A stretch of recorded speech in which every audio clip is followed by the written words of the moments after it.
Hey, my name is Al Graham, and you're with People Advocating Cannabis Education. P.A.C.E is about promoting the benefits of cannabis, which we do through educational documentaries or through public events. Today we're at the Carpe Diem Cafe in Peterborough, and I'd like to introduce to you Russell Barth and Christine Lowe, the cannabis advocates from Canada, Ottawa, and they'll talk to us about what they're doing to help legalize cannabis around the world. Hello, Russell and Christine. How are you? We're doing good. Well, thanks. Hi, everybody. What I usually like to do when I get started on these interviews is ask you a question as far as, what do you do as far as hobbies or any education that you may have, just to give a bit of an idea so people know a little bit about you. Well, I didn't quite finish high school. And then at the age of 25, I guess it was, 24, I started attending fine arts college in St. Lawrence College in Kingston. And didn't quite get to finish that because I ended up in the hospital in my third semester. And then I moved to Ottawa on Halloween of 1994. So it wasn't until 2002 that I started getting into any kind of activism when I was mostly at Christine's urging. So. Right. And, so, Christine, you got any education or anything, hobbies you can tell us about? Let's see. I've got a little bit. I went to Algonquin College and I graduated with a diploma in graphic arts. Let's see. I also, as far as employment has gone, besides working the typical retail, I worked a little while as a darkroom technician. I've also worked at a newspaper.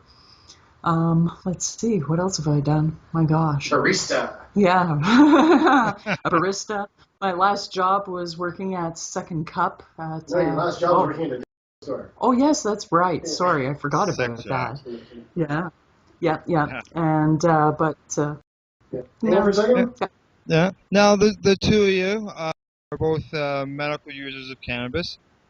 A little bit that you like to tell us a bit about why you use cannabis and how you consume it?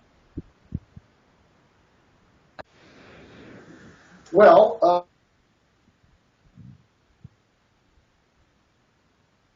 and PTSD, and how we consume mostly is about 9 grams a day each. We eat, melted into olive oil. Like we just simmer it for a long time in the olive oil, strain it through cheesecloth, and then that's how we take in most of it. And then throughout the day we have various, sort of every 3 hours we have sessions with the volcano where we inhale it, and we also use the bong, dry bong, to smoke it too.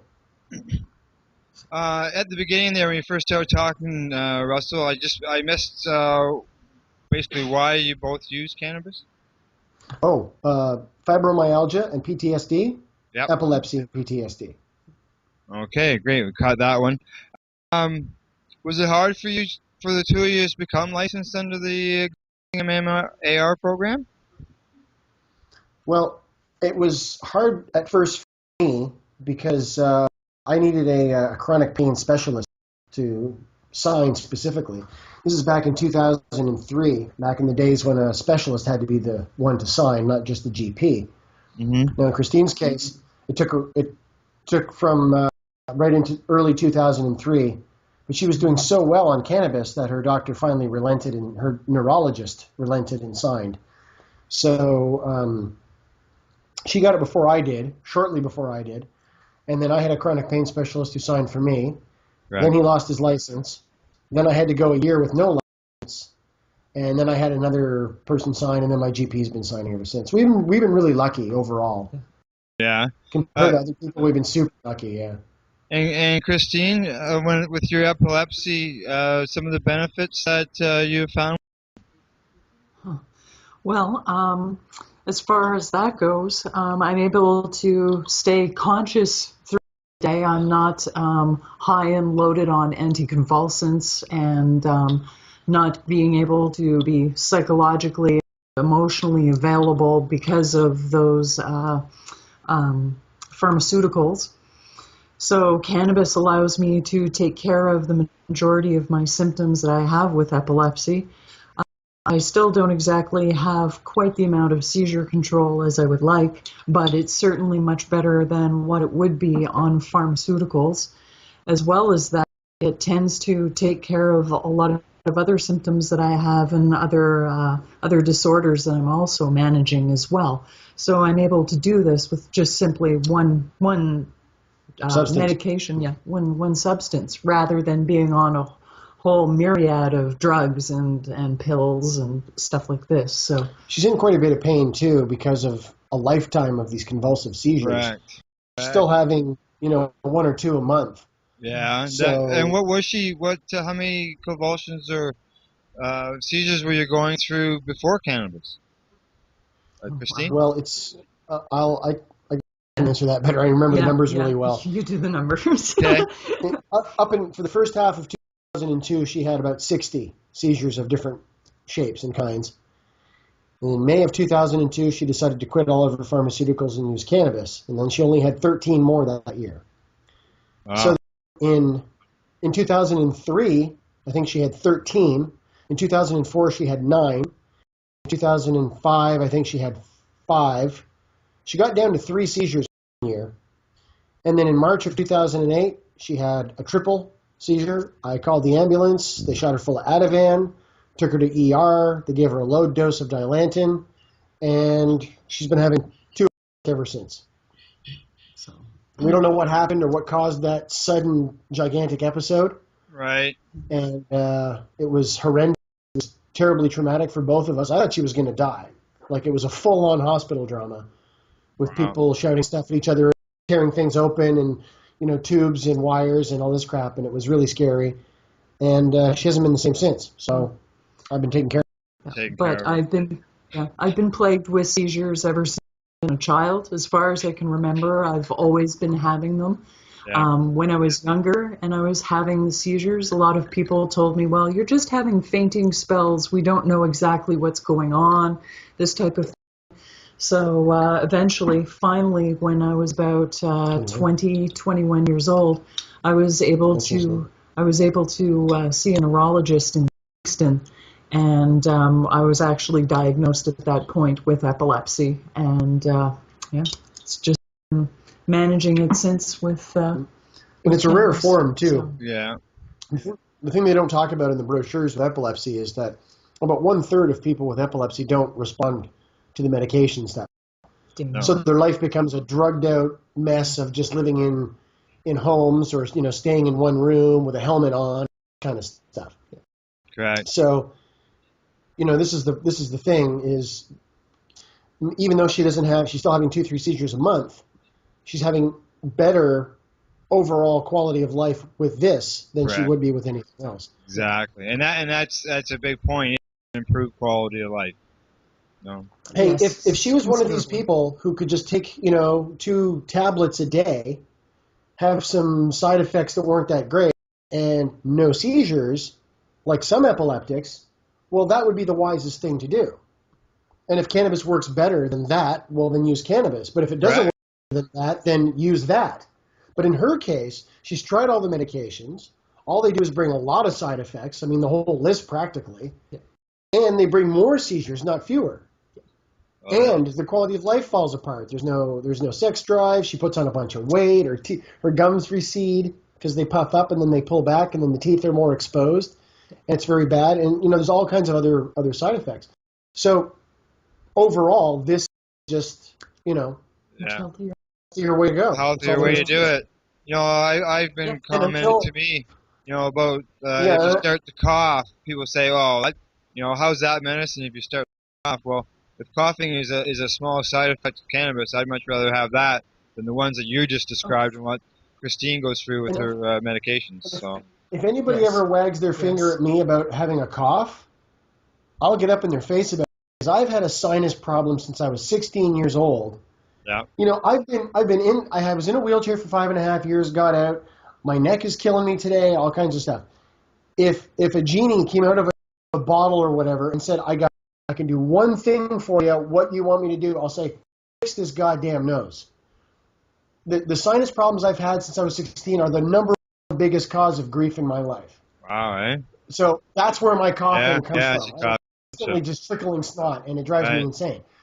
So that's why I'm always coughing and clearing my throat and working up phlegm. Is not from, and if anything, cannabis has helped a lot of this. My sinuses are actually much better with all my cannabis use than they were. Yes, I live in the exactly. Ottawa Valley too. I There's mean, a you're in Peterborough, decongestion. man. You're up there in Peterborough. We're down here in a valley. It's like just We're- living in a bowl of potpourri. We're in a dust bowl. It's like with somebody just dust. walk up and blow a handful of dust in your face. Right. You know, it's right. just, Everything it's really collects in bad there. for, if you're a sinus sufferer, you do not want to move to Ottawa. No, it's not a good Every place. season is bad. It's for different reasons. Winter is bad. Every season's got its own different kind of bad. So that's the thing. My cough is all coming from my phlegm and from my my snot problem. So pot actually helps it. Helps it. Yeah, I find it works as a decongestion, especially through the winter time. Expectorant too. Yes. Yep. Okay. We got to hear how the cannabis helps Christine with her epilepsy. You yourself, Russell, you got a bit of a story about you were spent some time in a wheelchair. Yeah. In 2001, I had a back spasm, not unusual back spasm, but another one of my big thoracic back spasms.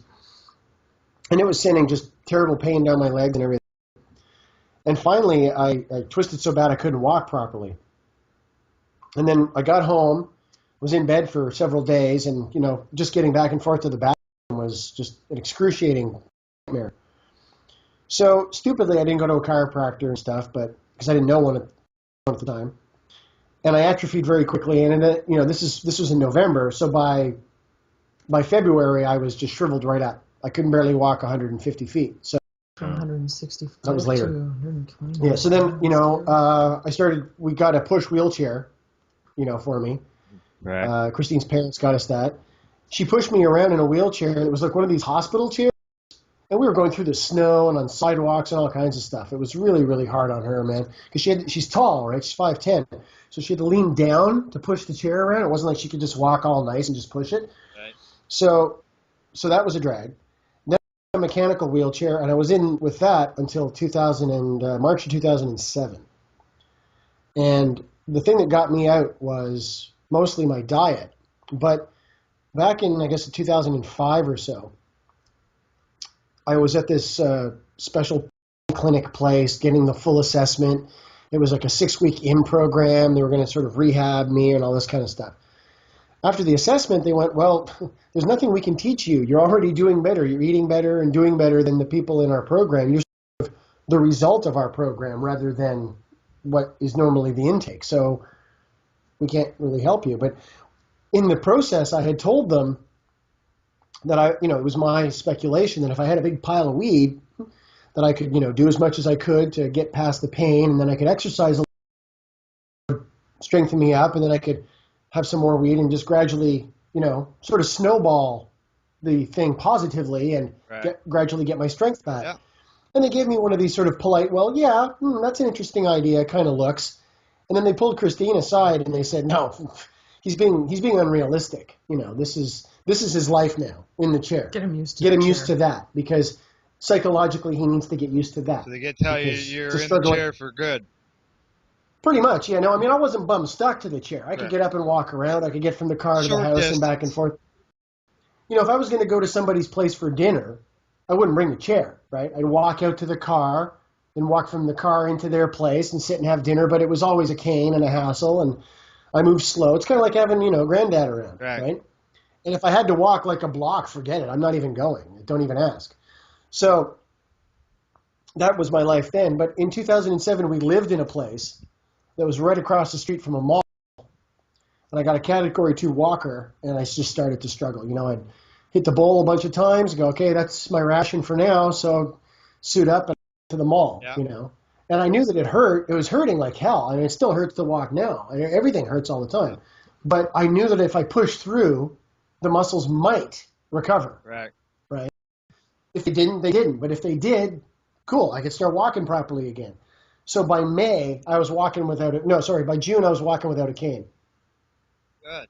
Just walking normal. I mean, the first while I was wobbly as hell, too. I mean, it was like watching And then But then you made your way out of the wheelchair eventually, to the surprise of the mhm. doctors.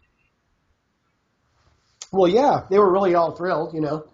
It helped having a chiropractor right next door, too. My doctor's office was right on the same parking lot as my Yeah. building, and then the mall was just across the road. So, you know, I was seeing a chiropractor, and then I could just go home and relax. I didn't have to take a long bus home. Yeah. And the doctor also saw you, Yep. and she ended up crying. And this was during a period of time, too, that Christine wasn't having very many seizures. So I could leave her alone at home to work on paintings or whatever. She could go to the mall by herself, get groceries and stuff by herself. There was a big period where she was doing stuff by herself. And before we got together, she was just living on her own and trying to keep a job and trying to keep an apartment. But she was having 2-3 seizures a month anyway. Right. Falling down and hurting herself, wrecking stuff in her apartment, getting robbed, all kinds of stuff. Breaking my nose. Breaking her nose, you know. Oh, yeah. Well, that's a good story to hear. You're able to get out of that wheelchair and be able to use your legs and move around. So it's And I walk fast, that's too. good. It's not like I walk briskly. Right. Faster than me. I walk briskly and I can go like 4 clicks in one. Nice. Okay, now you're also involved in activism, trying to get the word out there to people about cannabis. One of the ways that I understand that the two of you have done a video of Christine and her epileptic seizure. Why did you guys do that, and what's been the reaction to it? Wow. This is an interesting story. In January of 2003, we had a video camera, an old 8mm video camera, sitting on a tripod. So all I had to do, I had a battery, and all I had to do was flip up the standby, and it would turn on, push the button, and record it, right? So my friend was over, and she had a seizure, so I said, here, hold this, don't zoom in, just bring the camera in close, because the autofocus is screwed. It's a really old camera. He goes, okay, well, what do I do? I said, just point it at me, and then let me talk. Now, she'd been bugging me for, a long time, but she hadn't had a seizure in a while. Right. She says, or actually, yeah, you hadn't had one in a while, but she's like, I want to see one. I've never seen what they're like, because I was telling her, they're just terrific. You grind your teeth, and you're foaming at the mouth, and you're thrashing. It's insane. She's like, yeah, I fall, I faint. No, you don't faint. You have those too, but this is different. So we got the footage. She saw the footage. I didn't show it to her for like 3 days. She's like, okay, I'm ready. She watched it, and she was like crying, pawing at the screen, like trying to help whoever this person was stumbling around in our apartment in this video, right? It felt like a person that I'm missing a part of. I feel like this is a sliver of my self-conscious that is just not available to me. And to be able to see myself, see my body animated and moving without my consciousness in it is just horrific. It was spooky for anybody. It's seeing something absolutely voodoo on television. And this is incredible. Where she referred to it as, she looks like a meat puppet, right? Wow. So that was in 2003. So we got the video, and that was intense, and Yeah. So fast forward to January of 2007. A friend of mine says, you should check out this thing called YouTube. I said, what's YouTube? And he's YOUTUB. He says, you go there, you just type in whatever, and they've got music videos. It's just this video page, man. Just go look at it. Just go see it. I can't even explain it. It's too awesome. So I go to YouTube. I thought, oh, this is cool. The doors, live doors. Cool. I'm looking up all this fun stuff that I want to see. She says, put in epilepsy. Bunch of kids faking seizures, bunch of stuff that says, caution, don't watch this if you have epilepsy, because there's just got a flicker to it, Yeah. Kids faking them, people. And then there was a couple of people actually having seizures. But it was hospital. But it was like hospital footage. Like hospital camera footage from up in way the above. So all you see is a person just going like this in a bed and a bunch of brainwave chart, running down the side. Yeah. So she said, our footage is way better than that. Mix it up, put it up. I'm like, I don't even know how to mix video. What do I do now? So they called an activist friend at the time. He brought his stuff over. We had to mix the 8mm video into digital, and it was just a big problem. Added a bunch of text to it about medical marijuana, and we put it up. Right away, the thing starts getting like 1,000 hits a Wow. day, right? I email it to the Ottawa ON. It wasn't like it was. I mean, I'm talking like 10, 12 minutes later. He calls me. He's like, "Are you crazy?" There's a reporter I'd met before. He goes, "Dude, are you crazy? You putting your wife's on the your wife on the internet like this? This is not." Broke my tooth. She even breaks a tooth video. It's intense, right? I'd break a quarter off of my molar. So he calls up Epilepsy Ontario. He's like, "What do you think of this video?" And the woman's like, "Well, I don't know. I really like the idea of that, meat puppet and all this marijuana talk. I don't really know if that's a good idea." So right away, there's controversy with this thing, right? Right out of the starting gate. And it kept getting 1,000 hits a day. And it went on and on like that for a long time. But people kept saying, the main comment we got was, "Hey, the text is going by too fast. It's kind of cluttered. I can't really see it." So right away, we put up the second one. The second one has Christine talking at the beginning, and she mentions about the rude comments. We're leaving those comments there. We let everybody put up their rude comments, their horrible comments. Yes. We leave it there. We leave it there for the world to see the kind of shit that epileptics have to go through. Yeah, ignorant those people are. Because everyone, and people pile on. Some troll puts, LOL, just shoot her or whatever, and then people just pile on this troll or whatever, they report him. So I just let it all happen. We just let this all happen on the page, man. It's educating, and it's also exposing ignorance at the same time. Yes. So then, we put the second one up. We put the second one up like a week later, or a few days later. No text, no nothing. And then it was about 3 years, I guess, and we had 1.5 million hits on the first one, and then it got pulled for the pot references. Somebody finally complained, and we were like, "Christ, it lasted that long," And there was a nice article in the Ottawa Citizen about us. The nice picture of us there, with the monitor and her having the seizure on the monitor. So it was pretty cool. Then it was also on TV on the. States. Then we get a call. We get a call from the doctors. Let me go back a bit. So the video's up there, and right away I'm getting requests. Right? Can we use this in the school? Can I use this to on this presentation? So I had to change the text and say yes. You can do anything you want with this. Share and enjoy. And we got emails from a doctor who ran the hospital part of a prison. And they said they wanted to use that footage to teach, so that they could, distinguish real seizures from fake ones in prison, so to help, save people's lives and reduce the danger of who's trying to fake a seizure and, injure a guard or whatever. It goes both ways. So there was that. I've had young people, like as young as 15, saying, I'm doing a presentation in school about epilepsy, and right up into professors teaching at university level, saying, "Can we use this footage in our class?" So after I changed the text on the page, the accompanying text of the video, there's nothing on the video, but you read the text with it. It says, "This is your permission. Do what you want. Download it, share it, copy it, spread it around." So it could be getting used in all kinds of places. Then we got a call, an email, and a guy says, "Months ago, friend of mine, his dog had a seizure in front of me." I said, "What the hell's going on?" He said, "Dog's having a seizure, right? He's got epilepsy." So I look it up. I saw your video. And you're pretty instructive about how to take care of the seizure and everything. He says, "Well, the other day somebody comes into my place at work and has a seizure. Everyone else just freaks out. I don't know what to do. I might have saved the guy's life." So that happens. You get an email like that. I mean, some mornings you get up, you're so depressed and angry, and you hate your. And then you get an email like that.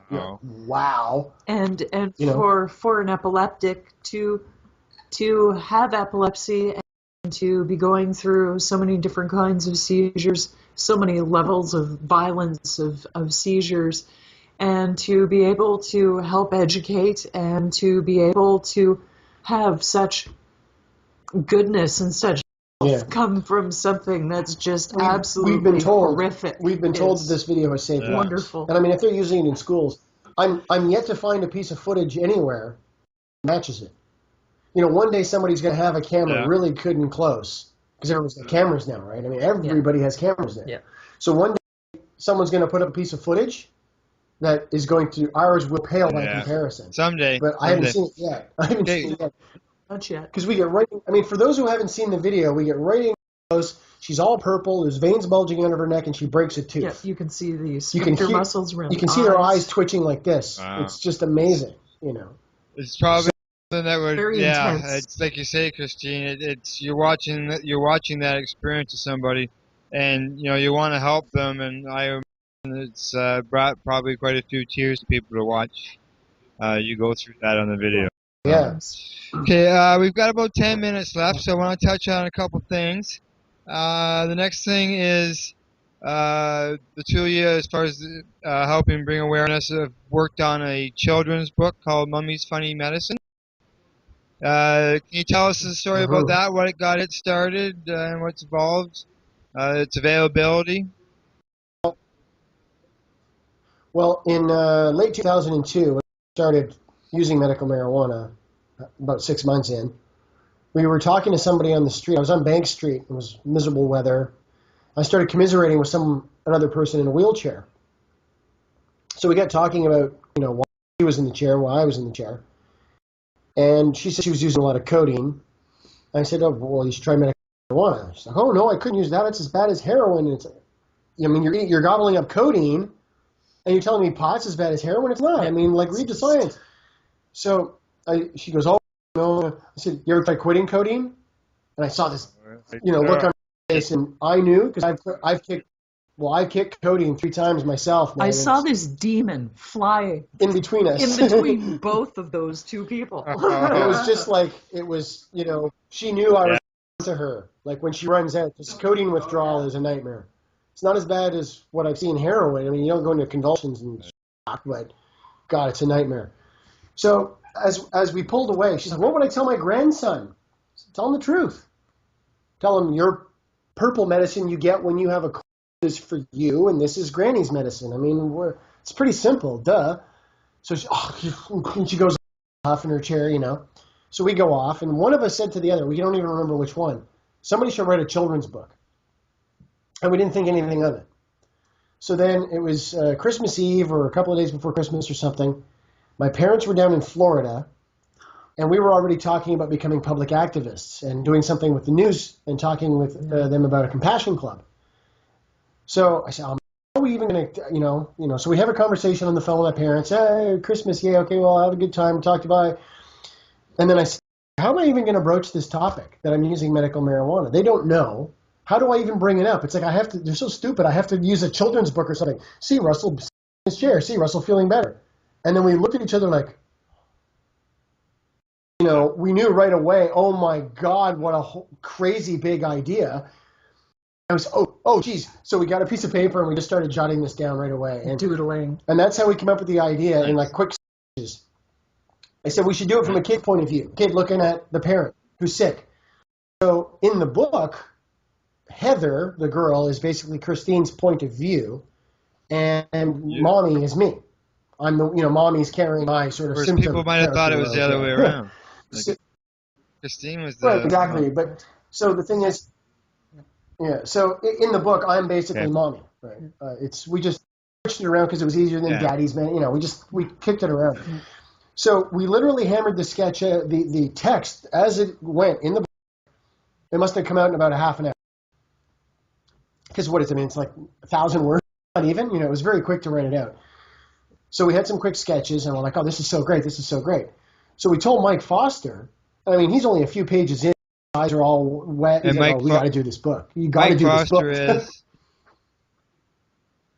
He is the owner of Crosstown Traffic, which is the flagship head shop in Ottawa. Yep. There's lots of other head shops. There's some that are physically larger, but the original. He was really the first one.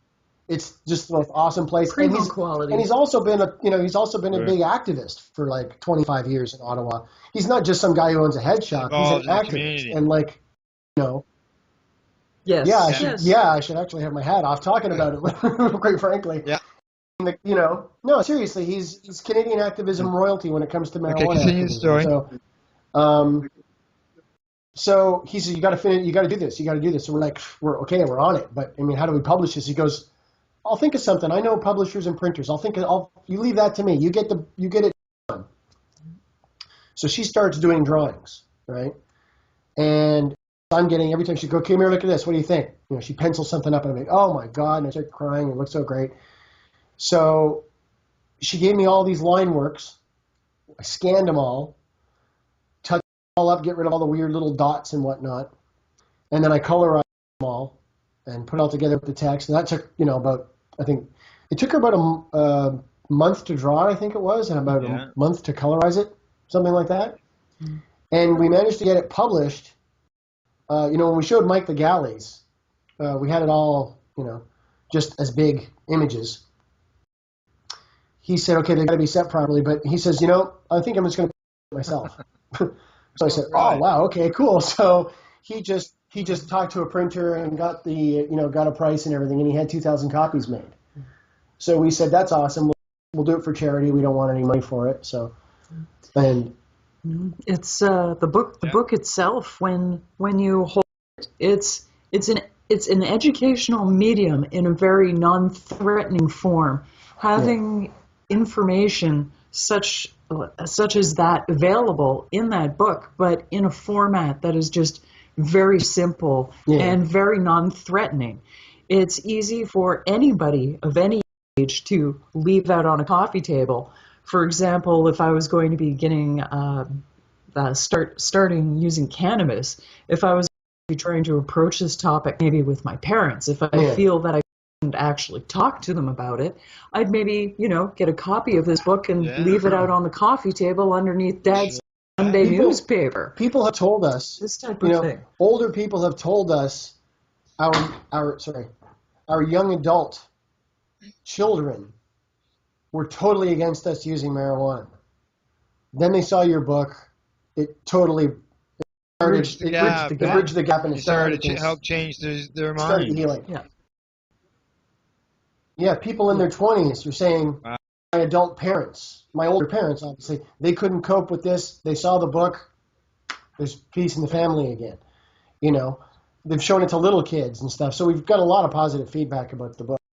And there's a read-through video on YouTube where, we have some nice Pat Metheny music in the back. Christine just reads. Now people can just search out Mummy's Funny Medicine on YouTube, and they'll be able to get the video of it. Right. Okay. I'm just watching my time here. There's lots of stuff that I had hoped. Oh, I'm told don't worry about it. Maybe Marina, the owner here at the cafe, she doesn't know that you and I, Russell, we have spoken for 4.5 hours before, so I won't go that. I've got time. We've got time. I'm in Ottawa. It's not like I got anything else to do. Yeah. Later. Well, later. Another thing that you have achieved through your activism is you have become North America's fourth leading letter-to-editor writer. Want to tell us a bit about that? Sure, yeah. Well, in 2002, I started writing some letters to the editor. Got, one or two published. It was one of those things that if I sent and didn't get published, I'd be, all right. So I wouldn't send one for a long time. But then in around October 2003, I started getting more published. And again, this is before we knew about Facebook, and there wasn't Facebook and Twitter and YouTube. So I had a lot more time on my hands. And I just started pounding them out. Every time I would go and look on the forums, I found a letter, I find an article or somebody else's letter, I'd reply to it. Just pounding them out, right? I had a list of websites. I had a list of websites to go. That was my main focus. So from October 2003 for about 8 years, I did that. And I got about an average of 100 a year. And that 100 a year took you how many letters to write? Thousands. Thousands. Maybe 20,000. I don't even know. See, it's funny because what happened is sometimes I see an article in the Vancouver Sun, right? And it'll be about an issue, medical marijuana, right? But that article is also going to show up in a bunch of other Associated newspapers, right, in CanWest. So you got to go hunt for those. You got to find those email addresses and send it to those editors too. And then they put them on. And sometimes you only get it online. Sometimes you get it in the paper. And then other times, like for example, I wrote a letter about hemp. It was quite long too. And I sent it to pretty much, I don't know, maybe 300 or 400 newspapers in Canada. I don't even remember how many. I just sent it to every newspaper I could find in every province, even up in the Yukon and Northwest Territories and everything. And I think I got it in over a course of 3 months. It showed up in 23 or 26 different newspapers. One letter that they... So the one letter that I sent off to 300 or 400 different places got printed, that many times. Now the thing about a letter that big, there's a lot of times it would get into a small town newspaper. They like to restrict the size of letters, right?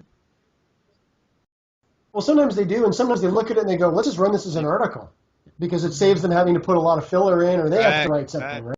So if they get something that's intelligent and informed and coherent, and they can just put the editor at the bottom, they don't have to be responsible for the accuracy of the content. Yep. So it's verging on. So they started verging on op-eds. In fact, a couple of times I'd send out something off to the Ottawa Citizen, and there was a really nice letters editor there, and he would call me and say, "All right, look, you need to change this and that." So he would work with me to get it right for his paper, And then he had me in to have a serious photo like this taken, of me, the writer, of a letter and stuff. I have to break the law to heal myself and all this. So this kind of stuff happened. And then there was a lot of times I would write one letter and just send it to every newspaper, and it would show up in 3 or 4 places at once, over one weekend, over 1 week. I had one letter in 4 newspapers in one day. That was pretty awesome. I think it was the one about Pierre Burton. So your advice to somebody who is writing letters is, even if your letter doesn't show up, keep pounding them out, because eventually they will get. And the thing is, too, the editors read them, right? The editors are looking at these letters, and if they start getting more a consensus of people who are sending in a lot of intelligent, concise letters, especially if you correct them and say, well, actually, your article about this, correct them. And people are like, oh, I don't have time for that. Yeah, well, you got time to sit on the bus and play some game on your phone or whatever. You got to play a video. Take an hour to write some letters. Exactly. You're part of the problem by sitting there and playing video games versus going out and trying to help change things. Yeah. So there's other guys who have done a lot more. Yeah. Robert Sharp is Kirk Muse is the other one, and Stan White. Those are the 3 guys ahead of me. Now Robert Sharp, he does a lot of it in the States. I hardly ever wrote to any place in the States. If I had taken the time to just write to places in the States, I could probably, my numbers would be up like this. Yeah, they probably would, and it's quite the accomplishment just to become fourth. Yeah. Well, yeah, and that's fourth in the world. Trading basically in Canada.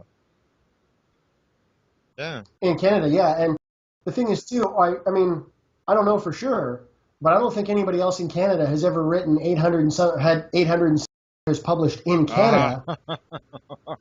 Period. So I might just be the most published letter to the editor writer Canadian history. And just so people know, this isn't just this is all letters, not just cannabis letters. You're the fourth published editor writer on all subjects. Now, I don't know about that. I don't know about that, but if you go through the history of Canada, is there anybody who's had more than 800 letters published? Yeah, really. In their life? I don't know. So letters to the editor on me. I don't know. So I can't really say, I'm the biggest real letter writer in Canadian history, but it's starting to look like I am. I've been writing for years. I got maybe 20 in. Because I know Stan White, Kirk Muse. Yeah, well, those guys are all American. Yeah. Robert Sharp, Kirk Muse, and Stan White are all American. So I think the next thing I want to touch on, all right, is a news conference that you held. Not many people get an opportunity to hold a news conference to oppose an opposite of their prime minister of their country. So would you like to fill us in on this story and how you're able to accomplish that? Okay, well, how we accomplished that was with the help of Tim Meehan. Yeah. And he knew a little bit more about getting onto getting a press conference at Parliament Hill is actually pretty easy. You call up the press gallery. There's a phone number. You can find them online. And you say, I want to hold a press conference in the Charles Lynch room. And they'll say, okay, what's that about? And what date? And when do you want to do this? And this sort of thing. So we did this kind of stuff. And we learned a lot of stuff about that, but that's another story. And this story, what happened was, Stephen Harper was going to be giving a speech right over at the Chateau Laurier, which is quite literally next door. It's just over it's right next to the canal, and the canal is right there by Parliament Hill. They're right there at the Chateau Laurier at the Canadian Chief Police Association, right? All the Canadian chiefs of police are there. So he's having a big press conference. He's giving a speech at their big thing. So we said, all right, we're going to have a press conference right after whatever. He's scheduled to have his speech at a certain time. We'll have our press conference at the same time. So we show up. I was using my wheelchair at the time. Christine's there, me and Tim. I think that was about it. I don't think anybody else came with us. So maybe John Akpata was there. I think it was So we go there, and there's like nobody. Right? There's like almost no. I think there was one or two reporters. I don't remember, but there was hardly anybody. It was not a big press conference. So we stand up there, and Tim gives an introduction. And he's got ready, and I get up and I talk for like 11 minutes or something. She gets up and she talks for like 7 minutes, and there weren't too many questions because there's only one or two guys there, and then that was it. And we went, wow, that's a drag. Yeah. Oh well. So we went home, and we found out afterwards. Someone told us, "Oh my God, you were on CPAC," and we said, "What do you happen?" And they said it was the craziest thing. Stephen Harper is there giving a speech live, right? They're feeding this live on CPAC. Stephen, we're going to give you the tools you need, and blah blah blah, this and that, and wink wink wink. So everyone's like, yeah, it's great, okay. And it cuts to Van Dusen in the studio. He's going, okay, so that was Prime Minister Stephen Harper at the blah blah blah and this and that. And now here's some activists who disagree with their crime policy. We go live to the Charles Lynch room, and they cut to the middle of Tim's introduction, and then her and I get to talk uninterrupted for whatever, like 17 minutes. Nice. And they didn't cut back to them. They just let us talk. They didn't like, okay, that's them. They're going to talk for days, so we're going to go to another thing. Yeah. Like a lot of times they do in the news, right? They just let us go, and we never saw the footage of this. Probably. It's probably in the archives there someplace, But when we were done, then they cut to Van Dusen. Okay, well, they gave this thing and gave a couple of highlights. He probably had the teleprompter ready for him, and then they went on to whatever else. I didn't have CPAC at the time, so I didn't know. But people called. They're like, "Oh my God, the whole thing!" Yeah, I guess so you would we were really happy about that. And then, of course, we had quotes. There were quotes by both of us. I think there were quotes by both of us in print media the next day too. There was that as well. There was that. Well, another time we showed up, another time we went to talk about driving, nobody came. Yeah. Like there was the cameraman and us. Not one reporter came, not one. And we were like, man, this is just the worst ever. But it was about driving. New driving laws they have with marijuana and driving, right? And drug driving. So we thought, oh, well, the next day, it was like the bottom half of the front page of the Vancouver Sun was this article about the driving and long quotes from me and the whole press conference. Oh, yeah. You never know. So, it's tricky living in Ottawa. It's such a trip living in this town, man. It's so weird. It's like living in a time warp. Yeah. Marina here, the owner, she agrees. Okay, now I want to move on to the MMPR. Everybody knows that the MMAR is changing, and we're being forced to swallow this MMPR unless some action can make some changes. Can you tell us a bit about how this program is going to affect the two of you? We're screwed. That's all I can say. We're screwed.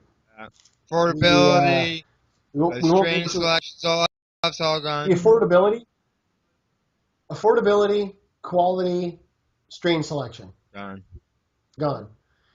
We contacted Health Canada, right? Contacted Rhoda Ambrose. I got my MP to contact Rhoda Ambrose, right? And say, listen, we're not going to be able to afford this. What are we supposed to do? So they said, she replies, contact your health care provider, health insurance provider, right? Well, in our case, that's the province of Ontario. So I contact the province of Ontario, and they said, hey, medical marijuana is on the Controlled Drugs and Substances Act. We can't even talk about it. Until it has a DIN. Like, we can't, until it's a medicine with a DIN, we can't do anything about it. So it's like, you ask your dad, hey, can I do this thing? And he says, well, you better ask your mom. And you go ask your mom, well, what did your dad say? Right. I know there was a couple of years ago when all these meetings were going on and they were meeting with people. The government told the compassion center operators and stuff that were involved in the meeting that it would require patients as well as the commercial distributors to lobby the insurance industry for coverage. Otherwise, we were on our own. Like it's ridiculous. Yeah. So we're fucked. Whatever happened about caring about the patients instead of caring about whether a multi-million-dollar company is making $1 billion a year in profit. Exactly. And this Ontario government is already so mired in scandal. The last thing they need is, we're going to start just, giving people people on Ontario disability and welfare, we're going to pay for their medical marijuana. Now, forget the fact that it's safer, more effective, and cheaper than many of the drugs that are already covered under the ODS. Probably reduce healthcare costs. Exactly. They would look at this and they'd go, wow, this is a no-brainer. But how do we tell the public this? With Tim Hudak, yap, yap, yap, yap. With Sun News Network, yap, yap, yap, yap. How do we get any of this across to the public, right? It's up to us. It's up to people like us to sit on the bus and talk loud. Pot cures cancer. And the government's taking away our medicine, we're going to die. So, have a mission to every person out there who's advocating for cannabis to talk to at least one or two people daily, constantly, in order to. Well, I mean, I usually wear a T-shirt that has something that's going to attract attention. I do the same thing. Usually it's my marijuana cures cancer T-shirt. Got my which always time gets for people hemp talking. T-shirt on. Yeah. Yeah. I think everybody should get one that says marijuana cures cancer. Now, some people wag a finger about that and they go, well, cure, you can't really say cure. But let's talk about the word cure for a minute, right?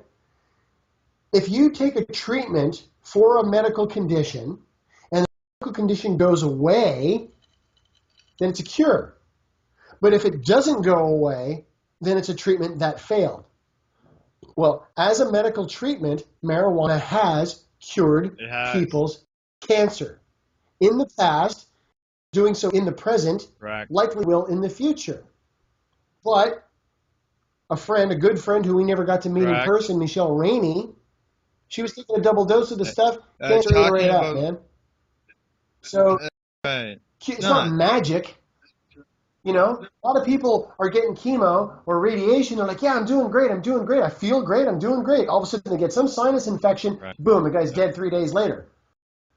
Or something like that. It can be that quick with cancer. So to say, marijuana cures cancer, well, water doesn't cure thirst, but it's a conversation starter. And that's why it says marijuana cures cancer, look it up. So they're going to go look it up online, or they're going to take their phone out and start looking. There they go.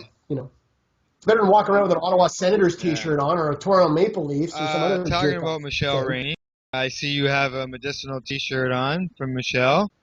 And as I look at the calendar, we are 5 days away from, I believe, the third anniversary of Michelle's passing.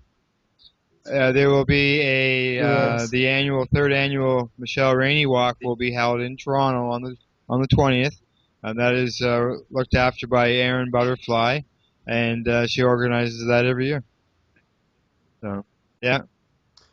Awesome. I wish we could try and organize one in Ottawa, but honestly, we struggle just to get Yeah. own errands and stuff done, Okay. our own sanity in order, you know. And this town is just Pitiful. it's hard to get like even 5 people to do postering and you know this kind of stuff. It's different in Toronto. Yeah. You get the Vapor Lounge. You got all these people who And are we congregating. run into It's like, oh run yeah, into the I'll same do problem this. here You know. in Peterborough, and there's a fellow by the name of Blazing Wrinkles who's working very hard. He does the Peterborough 420 and Peterborough Cannabis Day, and he's working on some other Yeah. secret projects right now that I can't elaborate on till another time. But if they come through to fruition, it's going to be a huge step here in this area, I'll tell you. Last Cool. last question, I'm guessing. and this got to do with legalization of Cool. marijuana and the stories that we're Yeah. hearing in the news with Justin Trudeau and when he's talking about legalizing, and he talked about how he thought that the new MMPR program had to remove grows from people's houses. Um, is this a pipe dream of his? Or is this something that it could be a possibility? Because you and I, we both know we've heard this for 40 years. But does this seem a little bit different this time? I think it's different this time because of, you know, the cancer information, internet, doctors like Sanjay Gupta, the changes in the U.S., Yeah. Israel, you know, this kind of thing. I think we're off to a good start. The problems I foresee with the Liberals is that they see it as a contentious and difficult issue to get across to the public already. As you can see, it's sort of helping their popularity, but it's still kind of scrambling to get coherent, right? It's not and the thing is, I mean, people keep like, oh, Justin Trudeau's saying this and Justin Trudeau's saying that. It's not like he goes bursting out of the gate, well, I think this and that about marijuana. It's the press ask him a question and he politely responds in a fairly intelligent and almost fully informed way. Now, I agree with him about the MMPR. Taking away people's grows is ridiculous. It's the safest, cheapest, most effective way to get medicine to the people, for the people who want it. People like us, forget about it. The best way for us is through commercial grows, the big ones that produce and send it through provincial, you know, bodies, deliver it to our door like they do with her hormone thyroid medication that she's got to take. Right? And the whole bit. That's all free. That's delivered to our door. So for some people, not everybody wants to grow. Not everybody needs to be growing. I mean, some people have a dose load so big that they'd have to live in a 6-bedroom apartment to do it. You know, you cannot. Some people can get by in 3 or 4. I know a guy who got by in 1 pinner a day for his Crohn's. I know. Yeah. He says, man, I said, you don't use very much. He says, I roll these little thin joints. He says, I smoke a half of one a night. I don't have Crohn's. He says, if I miss that joint, boy, do I have Crohn's. It's like I got broken glass inside me. Yeah. And I shit blood, you know. But if when I people have my talk dinner, about legalization, some people picture everybody growing 1,000 plants. Is this something that some people, whether you're government or recreational users or just anybody in society, should be worried about somebody growing 1,000 plants? I don't think so. Because, you know, if let's say the law fell apart tomorrow, and, you know, Peter Mansbridge and every other news, Kevin Newman and everybody like, well, that's it, man. Marijuana is legal. The law fell apart. It's like abortion. It's all up in the air. You know, we don't know what to do. And everybody starts growing. Okay, great. Everyone's going to be growing on their balconies. Everyone's going to grow in their backyards. Everyone's going to grow. But somebody's going to grow 1,000 plants one summer. And be, oh boy. And they're going to hang it all up in their shed. And it's going to cure real nice. And they're going to trim it all. And they're going to bag it all. And they're going to... Okay, great. And they're going to bring it to the market, and the market's going to say, yeah, you know, $800 a pound. What? Are you crazy? It costs me that much to grow all this. So basically, because everybody's got 1,000 plants, nobody's got any... It's called a market glut. It's a lot of work to deal with 1,000 plants, man. Especially if it's all one harvest, right? Yes. If you're growing 10 rows of 100 plants, you're going to cut them all down and hang them in one weekend? You think you're going to trim all that in one weekend? Maybe with a big machine. And if everybody's growing 1,000 plants, where is it going to go anyways? Exactly. Who's he going to sell it to if every grandmother and every teenager's already got their 5 or 10 or 20 plants in their backyard or their shed or their basement or whatever? So some guy's going to grow 1,000 plants. He's going to try and get it to the States. What's he going to do? Put it on a truck and just drive across the border? No, it's not that easy. Even the bikers are going to be turning it down, and the mafia are going to be turning it down because they're like, hey, we got plenty. There's a market glut. No one's buying it. And there's only so much you can push across the border before everybody starts to buy. So, you know, I'm not worried about stuff like that. The thing I'm worried about with everybody free for all is much like we have the problem, or much like the problems we have now, is that people are growing crap weed and they think it's great. You know, you go into any head shop that's like a grow shop place, right? And you get talking to them and people will bring little samples like, oh yeah, look what I grew. And the guy's like, you don't know a damn thing, man. You don't know what you're doing. To get that book, this gear, this is how to do it properly.